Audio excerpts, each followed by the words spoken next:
ಹೇಳಿಲ್ಲ ಅಂತ ಹೇಳಕ್ಕಾಗಲ್ಲ. ಇನ್ನು ಮುಂದೆ ನೋಡಿ ಸರ್, ಮನುಷ್ಯ ತಪ್ಪು ಮಾಡಿಲ್ಲ ಅಂತಿಲ್ಲ, ತಪ್ಪು ಮಾಡಿ ತಿಳ್ಕೊಂಡಾಗ ಅವ್ರು ಈಗ ಇದಾಗಿರ್ತಲ್ವಾ, ಅವರು ಈಗ ಈ ಕೂತ್ಕೊಂಡು ಯೋಚನೆ ಮಾಡಿರ್ತಾರಲ್ಲ ಜೀವನದಲ್ಲಿ, ಆಮೇಲೆ ತಪ್ಪು ಮಾಡದೆ ಮಾಡ್ಕೊಂಡು ಹೋಗ್ತಾ ಅಂತ ಹೇಳಲ್ಲ. ಅದರಿಂದ ತಪ್ಪನ್ನ ಸರಿಪಡಿಸ್ಕೋ ಧರ್ಮ ಅದು. ನಾನು ಅಂತಲ್ಲ, ಯಾರೇ ಮಾಡೋದು ತಪ್ಪನ್ನ. ಸರ್ ಇವತ್ತು ರೇಣುಕಾ ಸಮಸ್ಯೆ ನಾವು ಕೊಡಕ್ಕಾಗಲ್ವೇ? ದುಡ್ಡು ಕೊಡ್ಬೋದು, ಕೊಡೋದು ಬೇರೆ ಏನು ಕೊಡಕ್ಕಾಗಲ್ಲ. ಅದರಿಂದ ಇದು ಆಗ್ಬಾರ್ದಾಗುತ್ತೆ. ಉದ್ಯಮದಲ್ಲಿ ಎಲ್ಲರಿಗೂ ಒಳ್ಳೇದಾಗ್ಲಿ ಅಂತ ಹೇಳಕ್ ಇಷ್ಟಪಡ್ತೀವಿ. ನಾನು ಇಲ್ಲಿ ಯಾರು ಸರ್ ನಂಗೆ ನಾಳೆ ದರ್ಶನ್ ಬಂದು ಸಿನಿಮಾ ಮಾಡ್ತಾರೆ, ನಂಗೆ ಇವ್ರು ಬಂದು ಸಿನಿಮಾ ಮಾಡ್ತಾರೆ, ಅಲ್ಲೆಲ್ಲ ನಾನು ಕಾಸು ಕೊಟ್ಟರೆ ಕೆ ಮಂಜು ಕರೀತಾರೆ ಸರ್. ಕಾಸಿಲ್ಲ ಅಂದ್ರೆ ಯಾರು ಕಲಿಯ ಸರ್. ಇದು ನನ್ನ ಮಗನೇ ಆಗ್ಲಿ ಸರ್, ಸಿನಿಮಾದಲ್ಲಿ ಇಷ್ಟೇ ಸರ್. ಸಿನಿಮಾದಲ್ಲಿ ಸರ್ ಇವತ್ತು ಆ ತರ ಮಾಡಾಗಿದ್ರು. ಇವತ್ತು ನಿರ್ಮಾಪಕರು ರೋಡಲ್ಲ ಸರ್, ನಮ್ಮ ಕನ್ನಡ ಚಿತ್ರದ ನಿರ್ಮಾಪಕರು ರೋಡ್ ಬಂದ್ಬಿಟ್ಟಾರ ಸರ್, ಒಬ್ರು ಇಲ್ಲ ಸರ್. ಮಾಡಿ ಸರ್, ಮಾಡ್ಬೇಕು ಸರ್, ಮಾಡ್ದಾನೆ ಉಳ್ಕೊಳ್ಳ ಸರ್. ಅದೇ ಹಳೆ ಸಿನಿಮಾ ನಿರ್ಮಾಪಕರು ಹಳೆ ಕಲಾವಿದರು ಇಷ್ಟು ಮಾಡ್ಕೊತಾರೆ, ಮಾಡ್ಬೇಕು. ಇವರೆಲ್ಲ ಮಾಡಿದ್ರೆ ಉದ್ಯಮ ಉಳಿತದಿಲ್ಲ ಅಂದ್ರೆ ಯಾರೋ ಬಂದು ಮಾಡ್ಕೊಡ್ತಾರೆ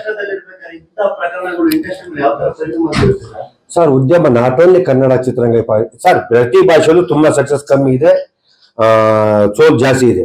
ಇದನ್ನ ಈ ರೀತಿ ಆಗಬಾರ್ದು. ಇದನ್ನೇನಾಗಿದೆ ಅಂದ್ರೆ ಇದೊಂದು ಹೈಲೈಟ್ ಆಗ್ಬಿಟ್ಟಿದೆ, ಅದರಿಂದ ಇದು ಮರುಕಳಿಸ್ದಂಗೆ ಇದು ಮುಂದಕ್ಕೆ ಯಾವ ರೀತಿ ಎಚ್ಚರಿಕೆ ಮಾಡಬೇಕು.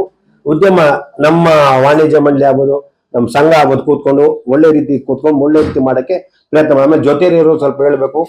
ನಾವು ದೊಡ್ಡ ಕಲಾವಿದ ರೀತಿ ಕೆಲಸ ಮಾಡಿದೀವಿ, ಹೇಳಿದೀವಿ.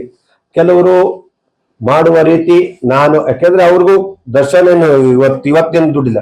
ಅವ್ರು 10 ರೂಪಾಯಿ ಊಟ ಇಲ್ದಲೆ ದೊನೆ ತಿನ್ಕೊಂಬಂದು ಅವ್ರಿಗೂ ವ್ಯಾಲ್ಯೂ ಗೊತ್ತಿದೆ, ಕಷ್ಟ ಗೊತ್ತಿದೆ. ಅದ್ರಲ್ಲಿ ಅವ್ರಿಗೂ ಅರ್ಥ ಆಗಿರುತ್ತೆ. ಇವತ್ತು ಇದೆಲ್ಲ ನೋವು ಅನುಭವಿಸಿರ್ತಾರೆ. ಆ ನೋವು ಅವ್ರು ಪಶ್ಚಾತ್ತಾಪ ಪಟ್ಟಿರ್ತಾರೆ. ಅದನ್ನ ನಾವು ಪಟ್ಟಿದ್ರೆ ಅವ್ರಿಗೆ ತಿರ್ಗಿ ಅದನ್ನೇ ಅವ್ರಿಗೆ ಏಟ್ ಮಾಡೋದು ನನ್ನ ಅನಿಸಿಕೆ. ಆ ತರ ಹೇಳೋದಾಯ್ತು. ದರ್ಶನ್ ಅವ್ರು ಫಾರ್ ಅಂತಲ್ಲ, ಇವತ್ತು ಒಳ್ಳೇದಾಗ್ಲಿ ಎಲ್ಲಾರ್ಗು ಅಂತ ನಾನು ಹೇಳಕ್ಕೆ